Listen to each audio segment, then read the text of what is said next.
Good turnaround Tuesday, Warriors. How you doing, AJ? Hi, Jays. Jays is 99.20 Dixie off the table now. See, I pay attention to what you say. Okay, I think it's off the table for now. Okay. Let's see. We have the best team on the planet here gathered to help everyone try and find some great ideas. If you listened to Greg yesterday, you have a 30 pip lead on selling cable up at that 5.5 level. Well, you'll say, well, it didn't get to 5.5. The high was 46.5.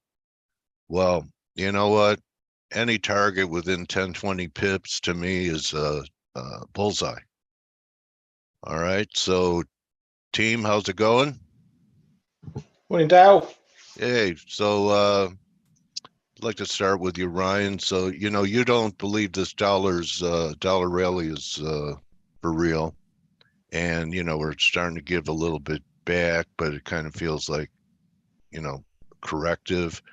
I have to give it the benefit of the doubt unless we start closing back over these highs, 101.50.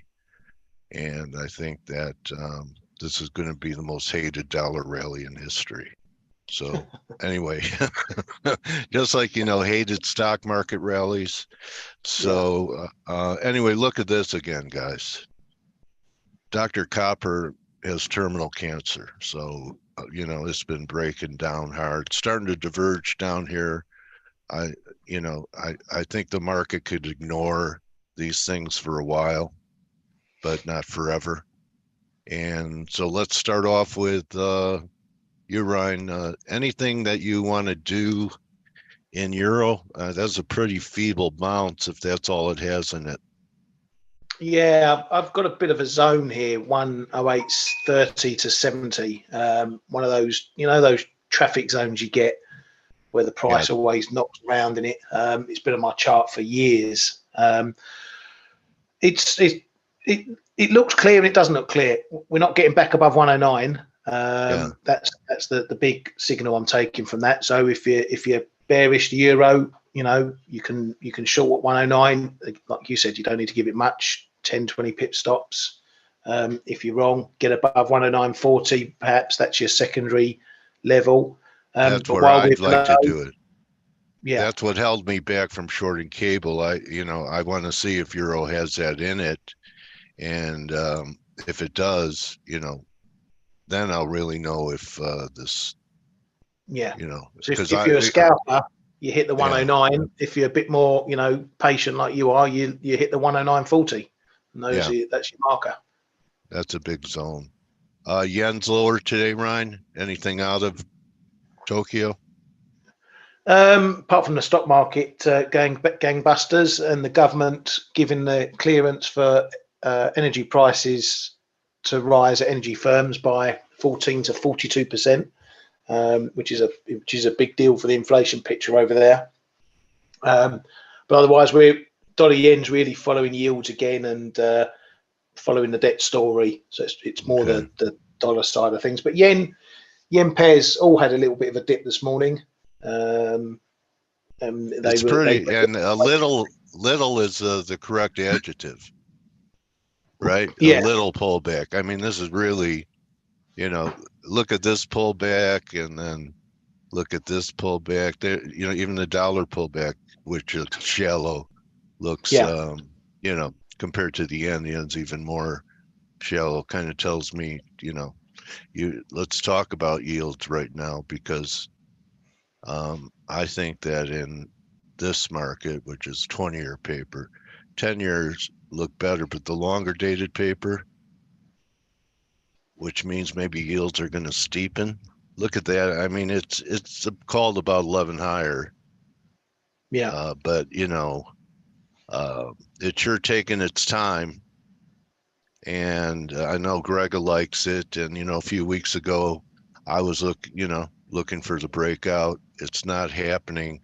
The one thing that made me actually wait for a breakout to try it was this. reading at the low on the weekly. So I would say the one thing that the market is not prepped for is higher yields. I mean, I'd say it's majority opinion that yields have peaked, and I've heard all kinds of targets, 2% 10-year.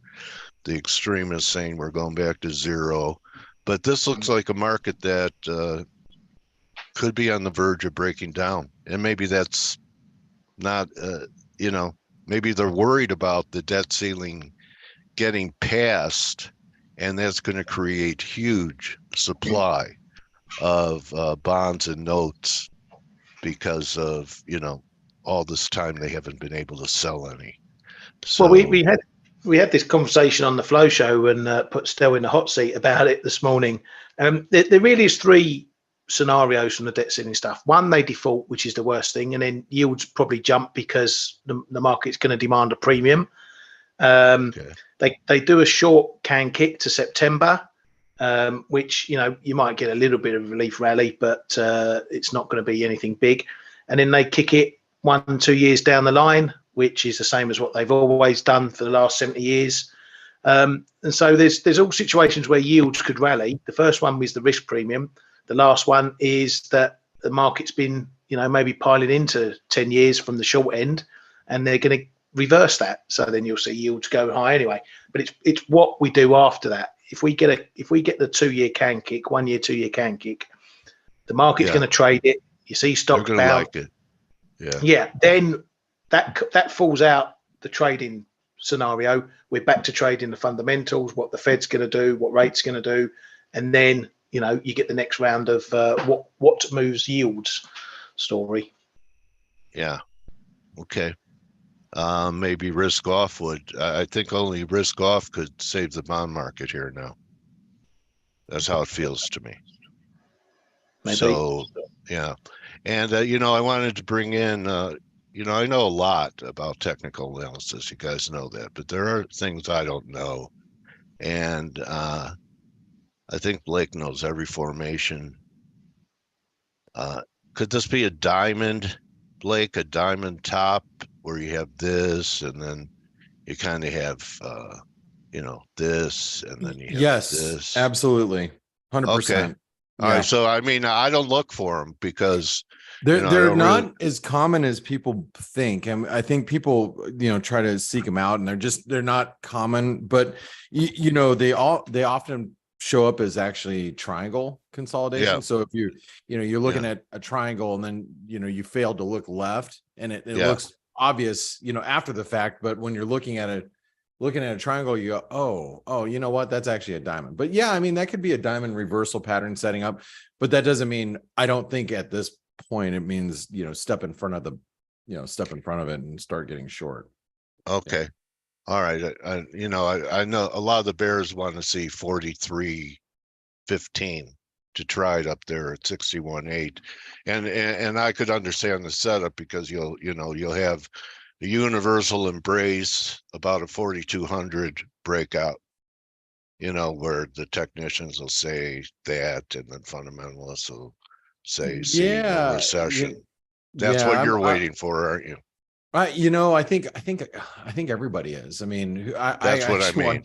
I was talking to Nick from our chat room. Yesterday's during the daily roundup. Nick is Grasshopper in our chat room. And he's like, I'm looking to,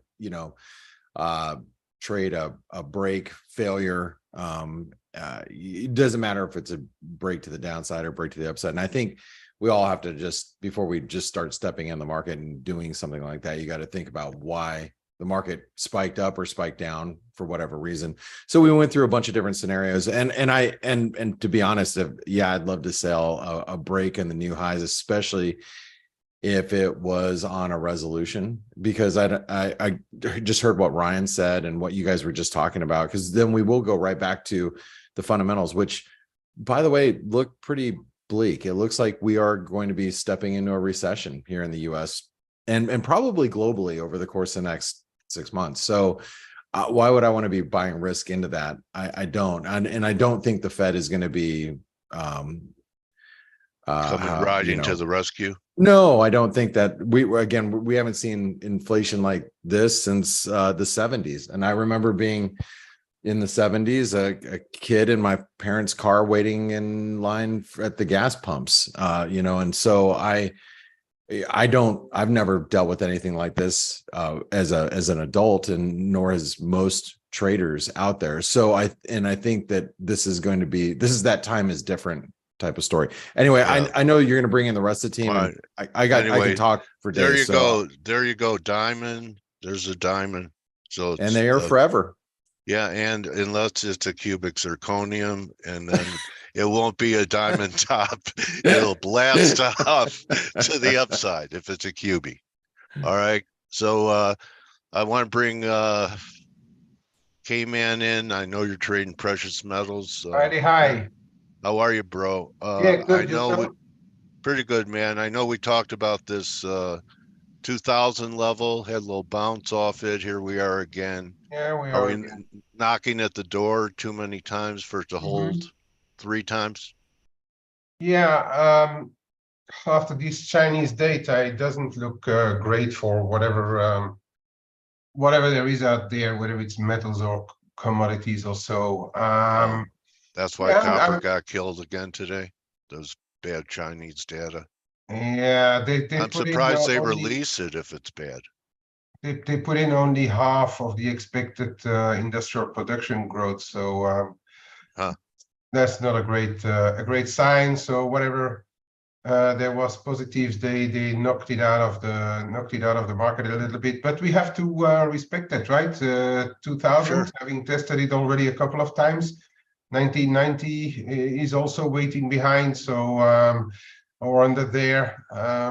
Yeah, but silver looking a little bit ish. I've got a bit of support around 23.35.50, and that's the trend line on the more medium term. I wouldn't really exclude any test or even go a bit lower if there is more uncertainty surrounding economic growth here and there, because let's not forget it, that ceiling, whether it's only a monetary thing, is also not great for growth outlooks, regardless how we turn it and regardless how fast or how slow it's going to be resolved. That is something that we are going to worry about once we know. But in the meantime, it's keeping everything a bit suppressed right now. And, did we have RBA action last night?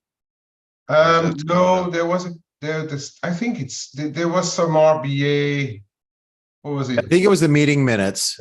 The meeting minutes, but yes. They didn't really give much, right? It was more like we'll do more if needed, and we don't do anything if not needed. And thank you very much. No, I think the Aussie is just is a factor. China, copper. China, copper, bit of dollars in the mix.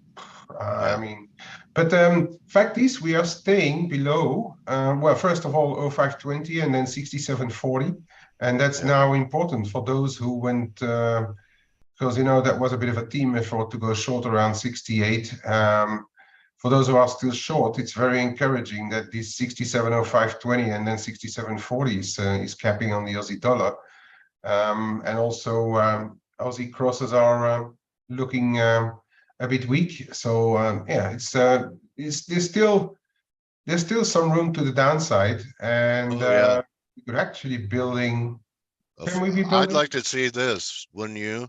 A, B, C, back up to like about 720 or so, and then you'd kind of have a flag.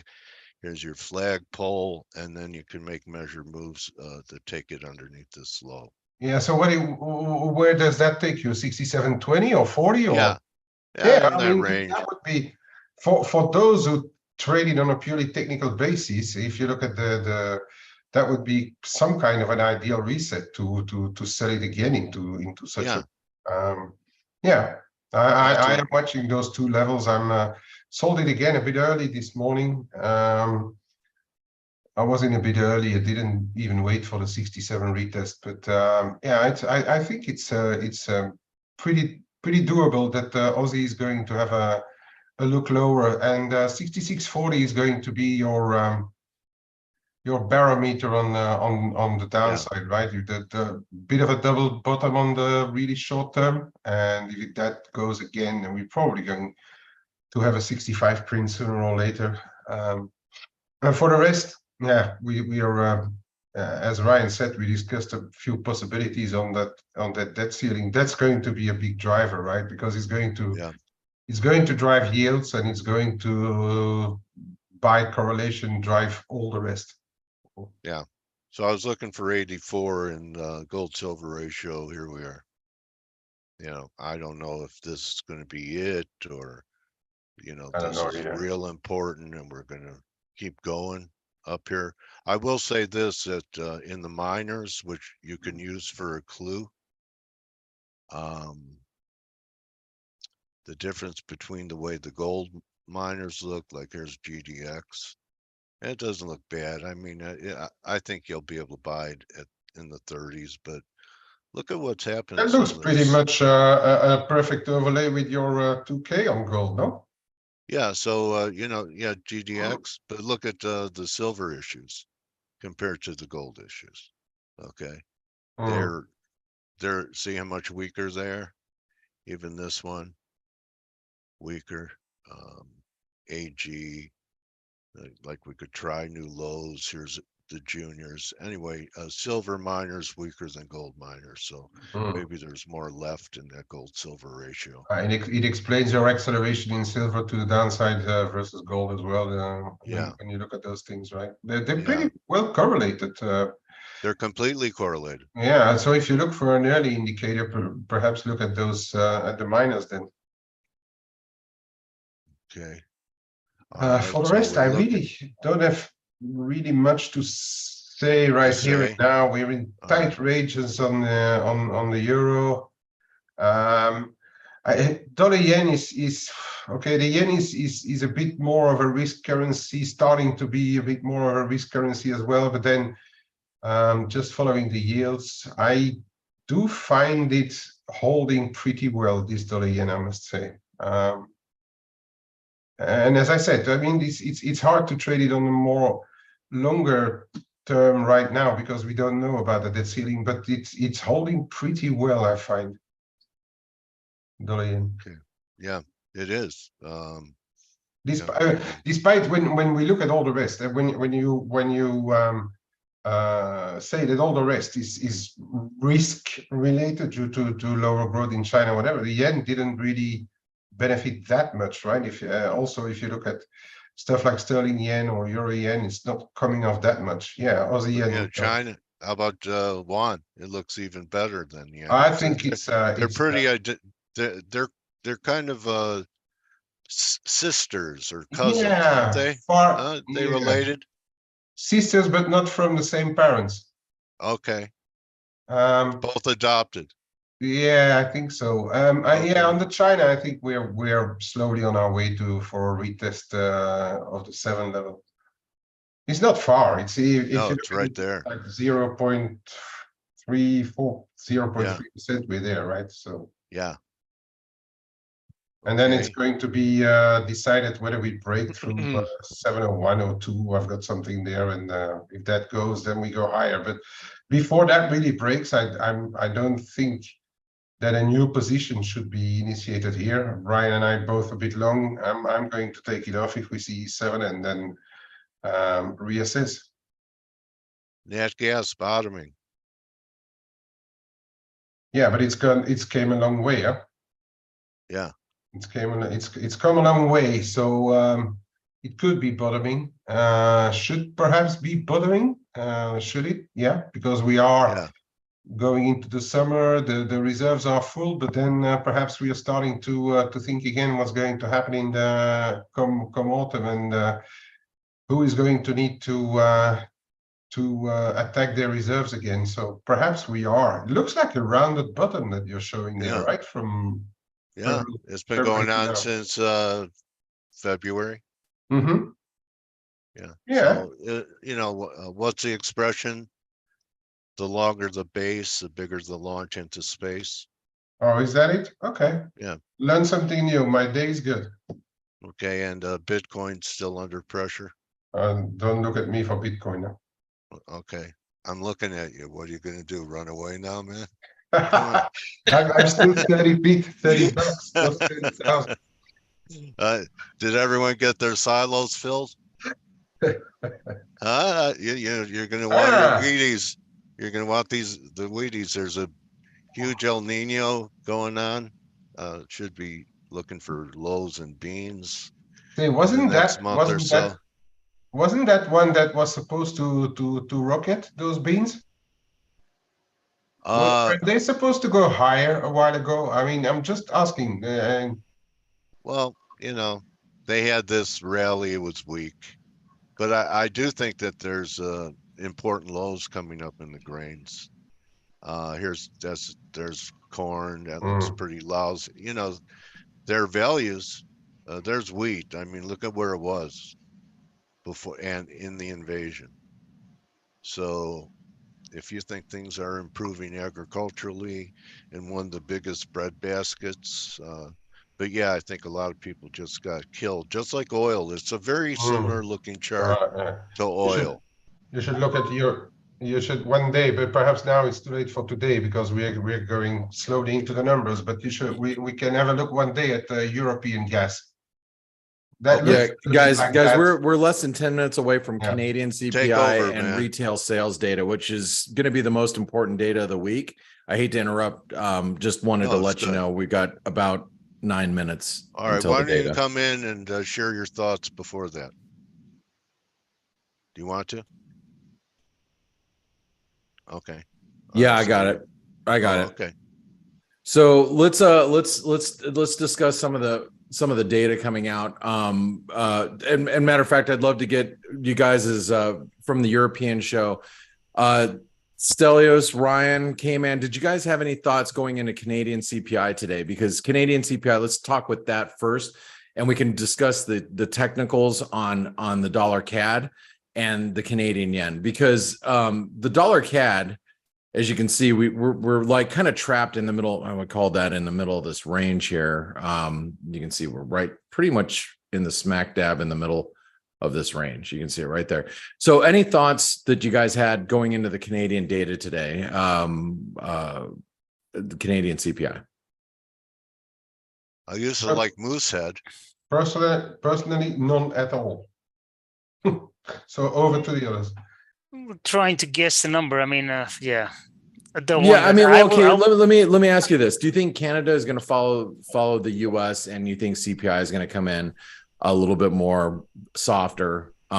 Because like if you look at like the core year over year, expected the number to tick up a little bit. What if we get a weaker print, Stel? What if we do? I'm gonna stick with what I've been saying for a while. I think that inflation data, especially in countries that don't depend on oil and energy from outside sources, is going to be probably creeping lower.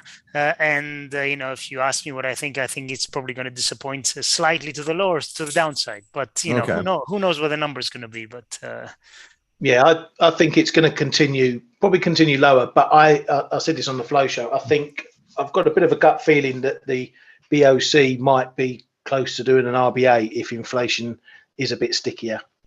Just the way they've been talking since the pause has just, in my mind, been a bit more hawkish about potential upside risks to inflation and stuff. So if it doesn't drop much from what's expected, or it stays pretty sticky, I think the market's going to start sniffing maybe another move from the Bank of Canada.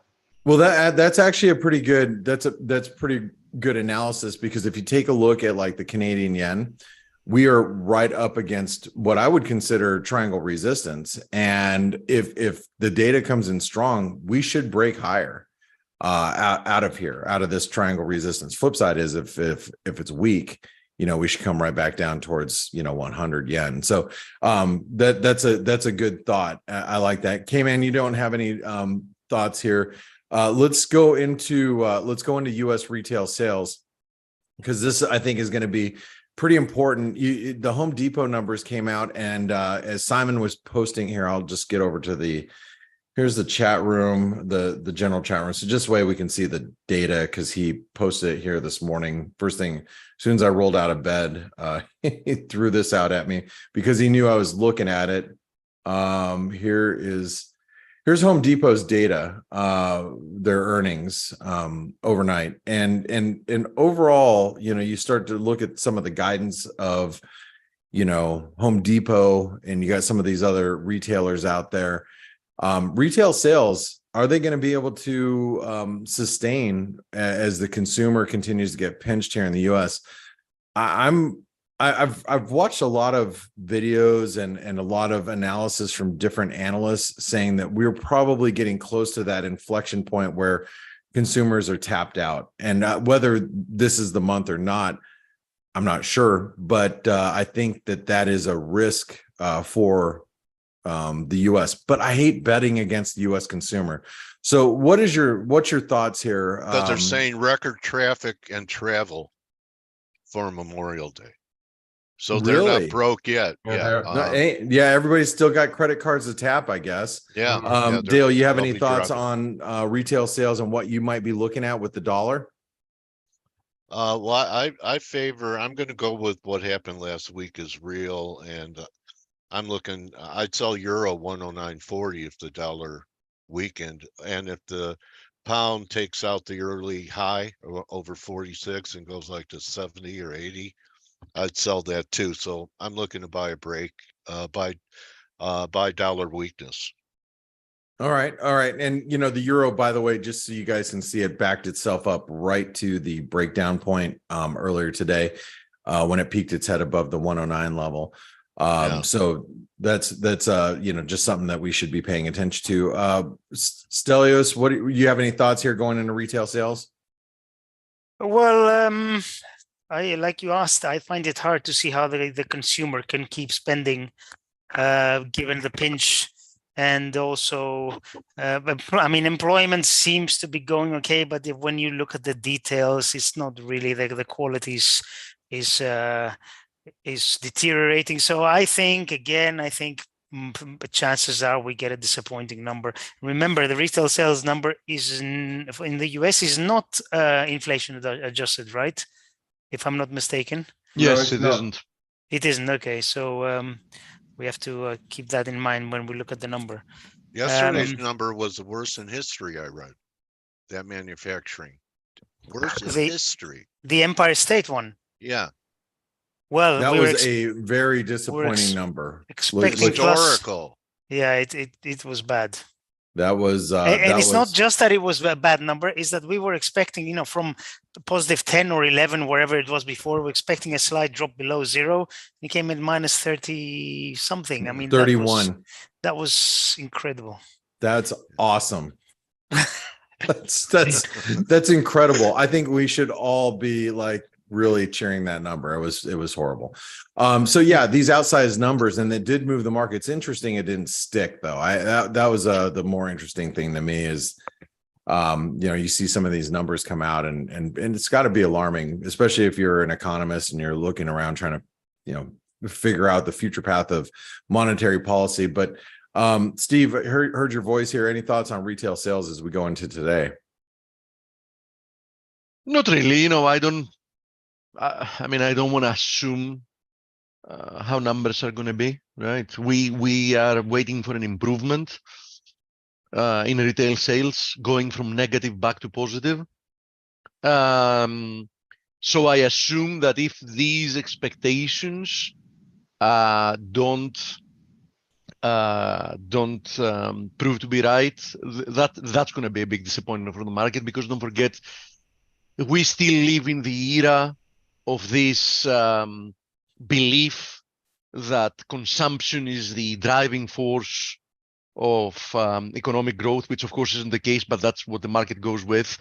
So I'm paying equal attention to retail sales as to the CPI. I think they're going to be equally important. All right. Thank you very much. And we have, and sorry guys, we're about just a few seconds away. Here's all the data that we're looking to be released. That's in the data flash that comes on the ForexAnalytix system. Here we got 10 seconds. You'll see yields, 10-year yields to the right.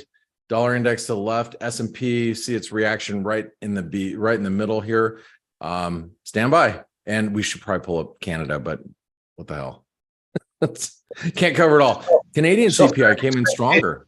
0.4% versus 0.8 expected for the headline. Wait, look at the core. Core sales 0.7%. Core is higher, yeah. Yeah. Retail Canada sales. CPI softer all round. Yields heading up. Which went up. Dollar heading up. Dollar is heading a little higher. Yields are heading higher. That is correct. And equity markets are a little weaker. The dollar CAD is actually slipping right now as that year-over-year CPI number is sticking. Look, it's 4.4% versus 4.1 expected. And even though the month-over-month core data is weaker, people aren't paying attention to that. They're looking at the higher just CPI print that for the dollar CAD. Real quick before we have a guest come in, since we didn't hear from Kman, any thoughts about the data that you just saw? Not sure if he's here still. Yeah, I'm still here. Sorry, it's kind of as expectations were in banks and that I read before. So I think it's going to be a number that's not going to move the needle too much. But I'm looking at that Canadian CPI, and I'm looking at stuff like EuroCAD, for instance. We're on support here and actually trying to break lower. That's maybe the more interesting one. But since those numbers on the US retail sales are perhaps a bit, mixed to say, it's perhaps less of an impact in the dollar right here and now. Although yields are pushing a bit higher. Why would that be? Yeah. Okay. Interesting. Hey, and Dale, I know you have an interview. Is your person here, by the way? Yes. Okay. Real quick before you take James, Kman, by the way, I was looking at some of the headlines news that came out there about the Rand, just because I know you and I are kind of leaning on some Rand right now. And you can see the pullbacks have been very minor. We're right up against all-time highs in the dollar Rand. I'm still playing it to the short side, meaning I'm long dollar Rand. I'm not sure if you are, because I haven't looked at the trades room yet. In the chat room. Yeah, very much so. Okay.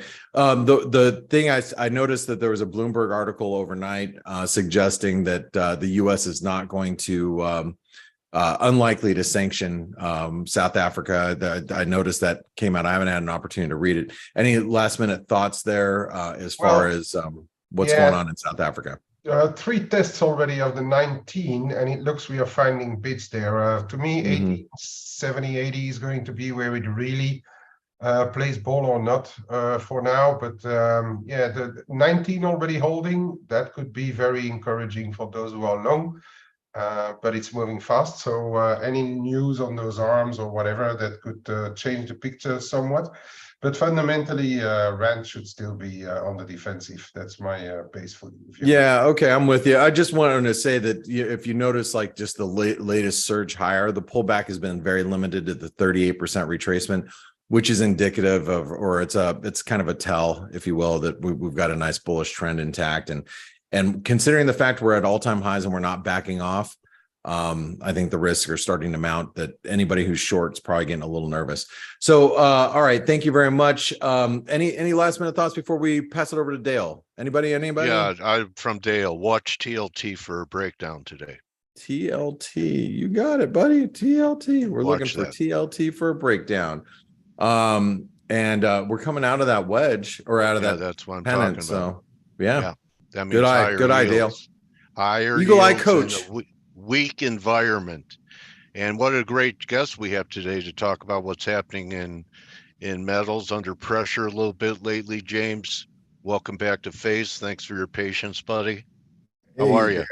Good, man. Good to be back. Good. Thanks for having me back. Yeah, so what's top of mind? Last week's action, especially in silver, put in a pretty negative week.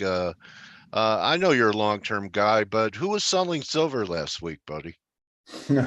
That's a good question. I watch the gold silver ratio sometimes because I think a lot of times algorithm trading really swings it in the short term. Yeah. What it looked like was the big switch from being net long silver, trying to get that beta, to going net long gold, and so you saw a lot of selling on silver. The GSR ran up to, I think it looked like it was going to 85, but 84 is where we went to. And if you look technically at it, it looks like it could go a little higher. What do you see. think? Yeah, I mean, I thought we'd rally out of here, but I think it was pretty decisive. This might be it, rally about halfway back. But yeah, with all this economic weakness, silver seems to be affected by copper's waterfall decline. Because it's more industrial than gold. Do you think that this is part of it? That they're pricing in recession? Yeah, and that includes silver for a while. I think so. I mean, look, we have, this past week I did a report on it, but if you look at the U.S. banking system, yeah, one out of four are basically insolvent. Out of 4 are insolvent. There's a run on their banks, and we've only had 4 failures or takeovers. But many outside the United States have been screwed too. Credit Suisse, et cetera.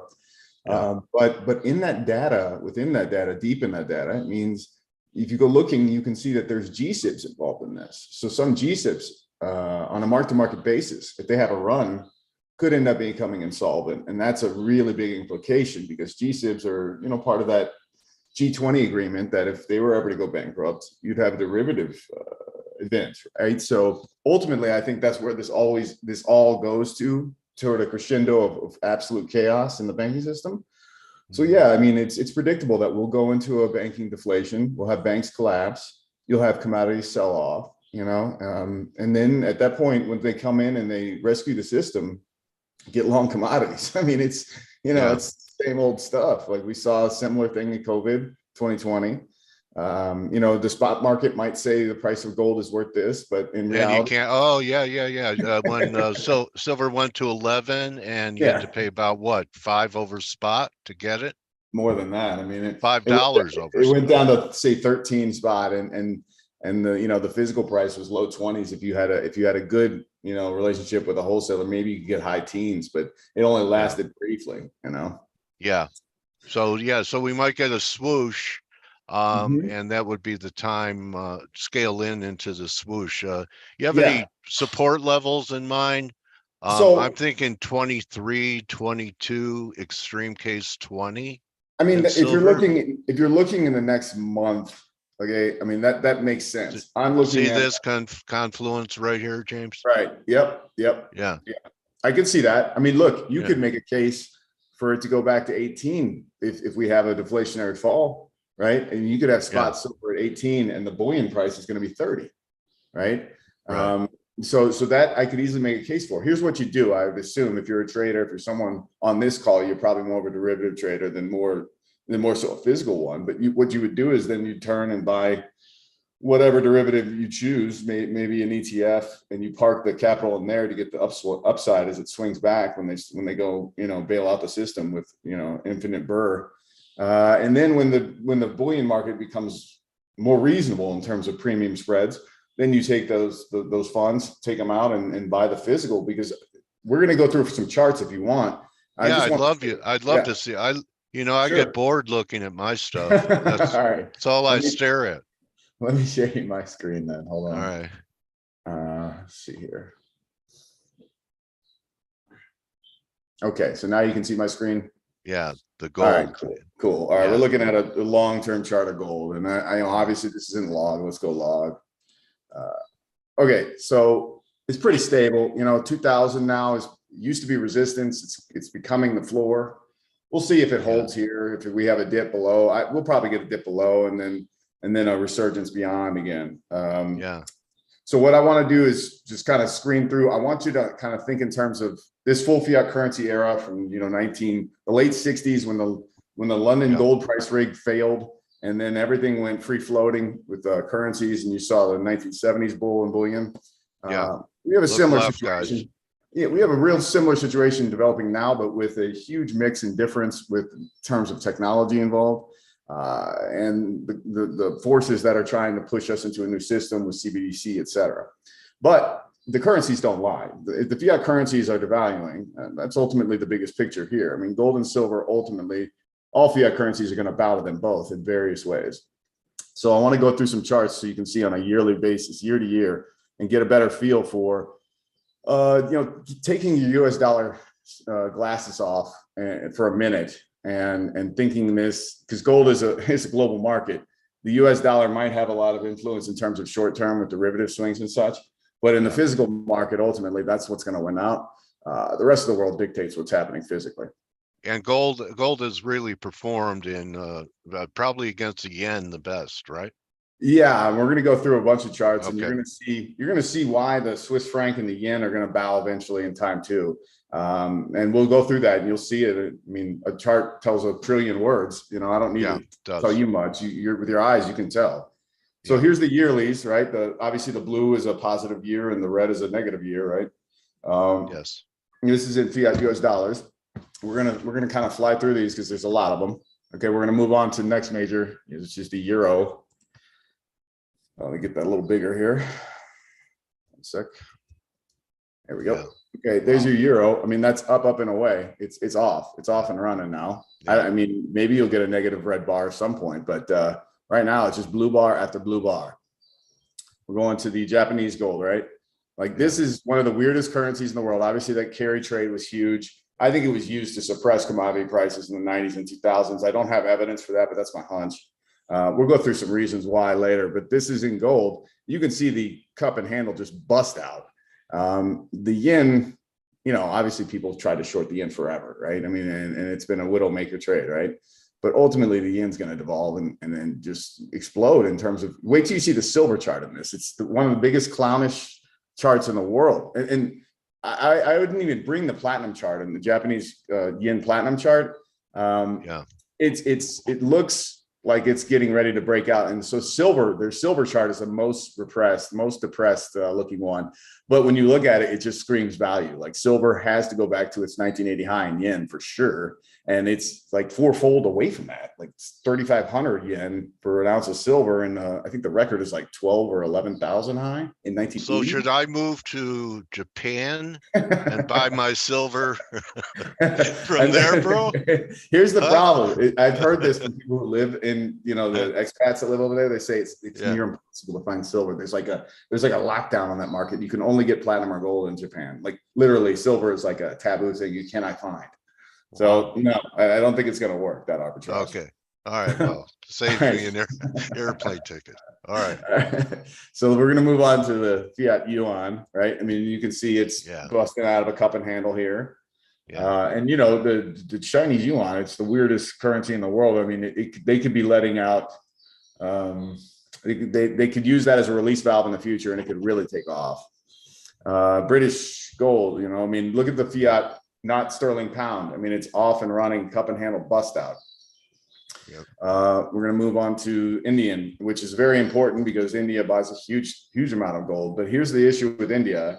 I mean, obviously there's an elite of really wealthy people there who can always afford gold. But in terms of the middle income, a lot of people in the middle class that it's growing, I think a lot of them are going to start switching to silver because it's the poor man's gold, right? It does more or less the same stuff with a little higher upside. So I think you're going to start to see a thrifting in terms of a few things. You'll see a lot more gold-plated silver jewelry. That's going to become more of a trend there. So people will have stuff that looks like gold, but it really has 3 or 4 microns of gold layering on top of it. And it's really silver. That's going to become very, very, I think in the next 5-10 years, it's going to be a major growth sector in India. And then secondly, you're just going to see farmers buying silver. Junk becomes valuable. Yeah. And the issue with them is they kind of spit on silver. They think it's like, that's beneath my caste. It's beneath my class. Right. Oh, but ultimately through their eyes, I think the internet's going to change a lot of that. I think people are going to realize what a fallacy that is, and that silver is an important metal and it's a great piece of jewelry. And I think middle-class women on YouTube, if you go look, like there's all these trendy YouTubers in India who are selling silver and in both their local languages as well and in English. They pump it and they go to markets and they show all the different products and stuff. So it's pretty trendy right now. Okay. So we're going to move on to Canadian. I mean, off and running, similar story, cup and handle bust out. And here we go. All right. So we're going to go back to silver. I want you to see silver in the fiat US dollar. Obviously, you know, it's a cup and handle, but it's a slow one. We've taken forever to try to get back to 30 and then get beyond 30. Getting beyond 30 into the mid 30s is like the most important thing. Will that happen this year? I don't think so. Will that happen next year? Probably likely, because by then I would assume they're going to have to start cutting and you're going to get burr. But in between here to there, we're going to go through some hell, I think, with these banks and such. Yeah, we have these inside months, you know. So, you know, one of the most bullish thing a market could do after an inside month, and I'm thinking your last candle is at May that we're in right now. Let's see here. Yeah, Monthly, exactly. right? Yeah. So we take, I don't know if this could happen, but the most bullish thing would be for it to take out this month's low. And I don't think so, because we weren't at 20 this month. It's a quarterly chart or something. That's an annual. That's for 2023. That's the high. Okay. Yeah. All right. So it's an inside year. Yep. Wow. So the most bullish thing would be next year to take out 20 and then and then start trading above 26. That would be like you start to see that. You start to see that candle moving upward, right? Yeah. Okay. So we're gonna move a little. Charts. Yeah. These are, you know, they're just clean. Let's move on to the euro. You can see euro is starting to do what you're talking about, right? Exactly. Right. It's starting to move upward, right? Let's go to this is the one that's so strange, the fiat yen, right? Look at how suppressed silver is in Japan. And that's why I was laughing about the arbitrage play, right?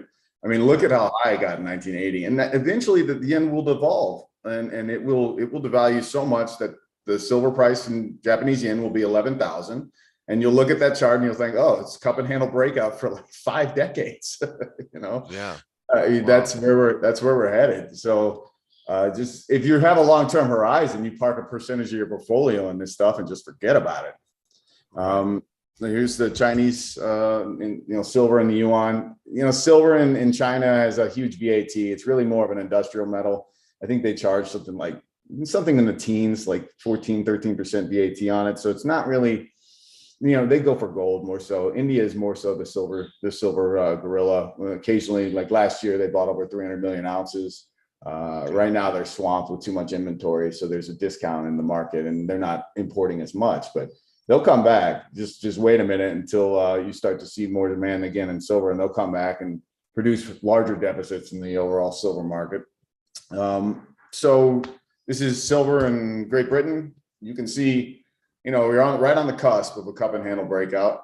And if you look back to the 1970s fiat experience, you look how cheap it was in the early 70s, like $1, and it busted all the way up to 20. So you're talking like, in terms of pounds, you're talking like a 10-20x.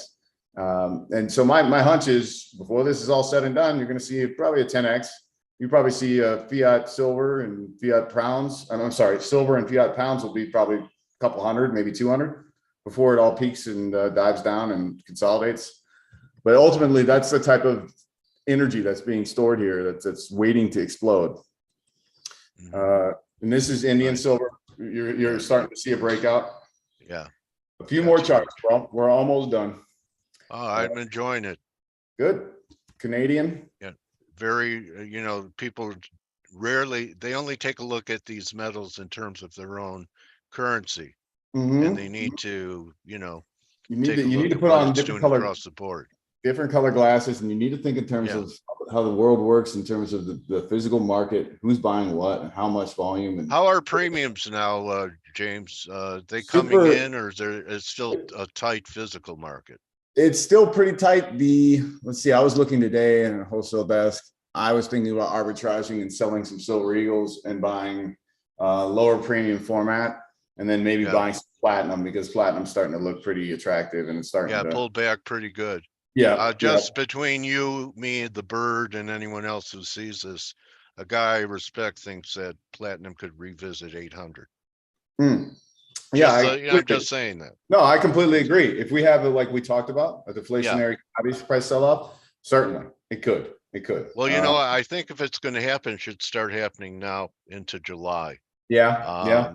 Yeah, everyone thinks that the big break and the financial problems are in the fall. You It know, happened that you before. could, you know, right, you know, you just everything's okay till the middle of the year and it's the back half you have to worry about. I think you have to start worrying about things right now. Right. I think you're right. I think that's how you get ahead of the trade by Yeah. by being ballsy and going ahead and making it, presuming that it's going to happen, and cut your losses if it doesn't. You know, I like the platinum, James, because you know I've been around long enough where I remember it trading at $1,000 premium over gold. Yeah, exactly. I mean, look, I didn't even bust out the long-term platinum chart, but I got one that goes back to like 1900. And Let's see it. I mean, I can get it in gold charts our house, but give me a minute. I'm going to finish these last two slides, silver and gold, and we'll go to it. Look, this is on the far left of this chart. You have fiat currencies versus gold since 1971. Obviously, the two that are in point blank in the aim of gold right now are the Swiss franc and the fiat Japanese yen. Swiss francs lost 91% roughly. The yen, what is that? Negative what? 95%. They're both headed to negative 98% at least before this is all said and done and we move into something else. I think those two, definitely the yen was used to help suppress commodity values. I think during the 90s and 2000s. Again, I don't have the Swiss used to be considered a safe haven. Yeah, it was the last one that actually had official tying to gold. I think in the mid 76, 77, they kind of cut it off, like any last vestiges. It was the last currency that had any vestiges to gold at all. So here's the point of this. Obviously, the fiat currencies are going down versus gold and silver. They're going to both bow to it. The point here is if we have an analog, it would be back in the 70s where we had this huge cup and handle breakout for gold, where that arrow is pointing, the red arrow. It finally busted out and it went to its mania phase. Right. We're on the cusp of that. We're going to have probably a year or two before we really explode higher than 2000. We go to 2500, et cetera. But that's the sign that you're now in the mania phase. And when you're in the mania phase, what ends up happening is people go to gold and then eventually they go to silver. And that huge gap between the two starts to pull and come closer. If you look at the late 70s, I know some of you people out there might be thinking, oh, the Hunt brothers did all that. That's bullshit. That's not true. If you go and do the actual research, the Hunt brothers were a portion of that market, but they were not the ones running the silver market. All commodities exploded in the 1970s. Every one of them. And silver and gold exploded. And you know, Hunt brothers were a nice scapegoat. It was a nice story. And they were easy to tar and feather. But ultimately, it's the force of the market that made that happen. Silver will mine that gap. It will close on gold when this happens. And it's just going to be one of those most volatile things ever. So if you're trading silver, you do it in a longer term fashion. Don't try. You know what marked the top up there? You know what marked the top up there? And first of all was Afghanistan, the Russian invasion of Afghanistan. And it was COMEX changing the rules, raising margin and making it a liquidation only market. Exactly. You couldn't go long. So be aware in markets, rules can change. Of course. Do you think there's going to be bail-ins, James? I do. You're a smart guy. I do think before it's all said and done, there will be. I mean, there'll be some form of that. I don't think it'll be huge because they bail out virtually everything now. But it'll be an example that they can turn and say, well, now we have to do this because people are losing money. Sorry, you know, and so we have to do these different types of measures, course. But hey, you know, people are taking haircuts, so shut your mouths, you know? Yeah. How about this? That they limit you to the amount of cash you can withdraw. Oh, that's definitely going to happen. Oh yeah, for sure. What's going to happen for sure is they're going to lower the AML threshold. I think right now it's 10,000 for US dollars, but in Europe it's like 1,000 for euros. So if you walk in somewhere with like 1,500 to pay for something like a dishwasher, say, and you want to pay 1,500 euros, they're going to AML and then like they're going to report you to the powers that be. I mean, it's not necessarily the powers that be are going to come after you, but they'll have that document to track and say, oh, well, maybe we should do a little bit more due diligence on this person and find out if, it's worth going after him for tax evasion or, whatever they're going to make up. I mean, that's ultimately what's going to happen in the United States, I believe, because you're going to have CBDC introduced. Right. It's going to just go there. Totally. They're going to want clampdowns on tracking everything. So cash is not going to be outlawed, but cash will be constricted in terms of the ability to track and trace. So yeah, my expectation is that the AML laws will lower down to 1,000. And if you go anywhere and move 1,000 in cash one way or another, that's going to be the ultimate threshold, I believe. Wow. So the platinum chart that you wanted to talk about real quick. Let's look at this. It's really long term. Hold on, Nick Laird's chart. Nick Laird's website is kind of a mess, so doing it on the fly is always a pain. 1 second. Platinum versus gold. Hold on. This thing. Should I move to Grand Cayman? Oh, hell no. You don't want to be on an island. That's the worst idea. No. Really? No. Okay. Yeah, you want to be on mainland, man. You gotta be able to get in a car and drive. All right. All right. That's it's interesting. A lot of people look at islands like havens. No, islands I've been to Puerto Rico. It's dysfunctional. Cayman Islands is expensive. Air conditioning, super ripoff. I mean, it's no good. All right. So here's the one you want to look at right here. All right. Here we go. All right. So you can see since 1880, right? You got to remember back here, human beings were so stupid. We didn't understand how to get a fire hot enough or how to, we weren't alchemizing platinum well enough or understanding it. But once world wars came about, we started figuring out, holy crap, this stuff's good for building really great things in military and such. And so platinum just went into a premium, and it stayed in a premium until we've gotten into this monetary mess that we've been in since the GFC. Yeah.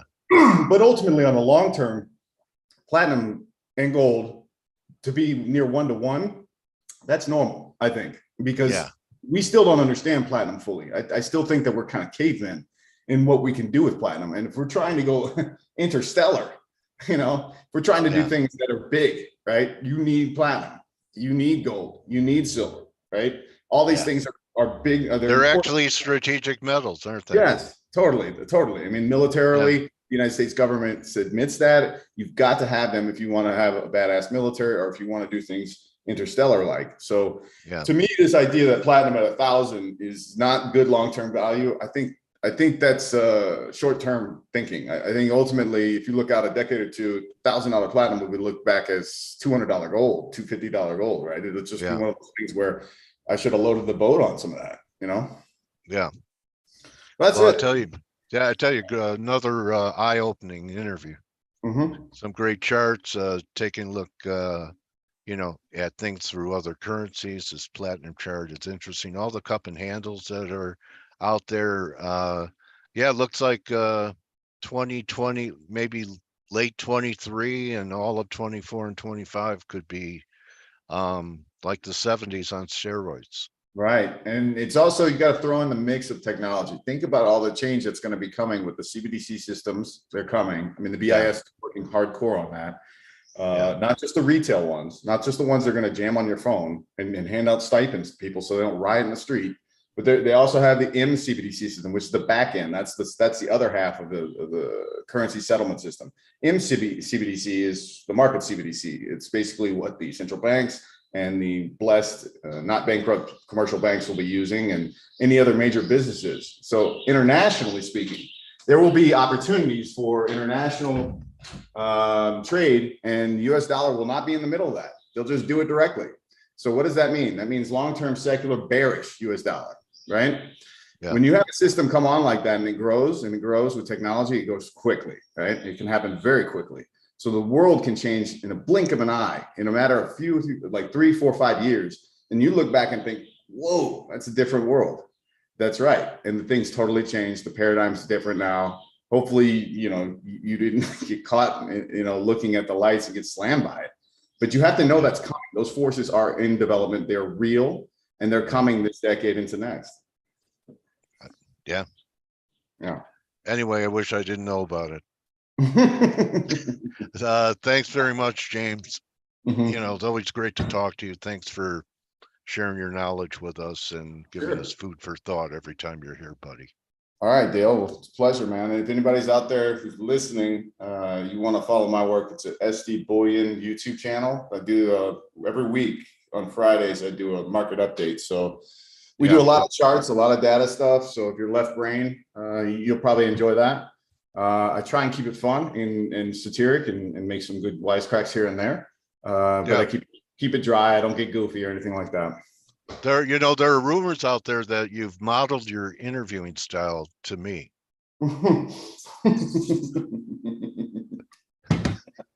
You're my mentor. Don't choke on your coffee. You're my mentor. Anyway, you know who my model was? Who is that? Mine was Ted Baxter. I don't know. I gotta look him up. Remember Ted? No, I don't. Okay, well, Google Ted Baxter and you'll see. I'll get a laugh out of that, I'm sure. All right.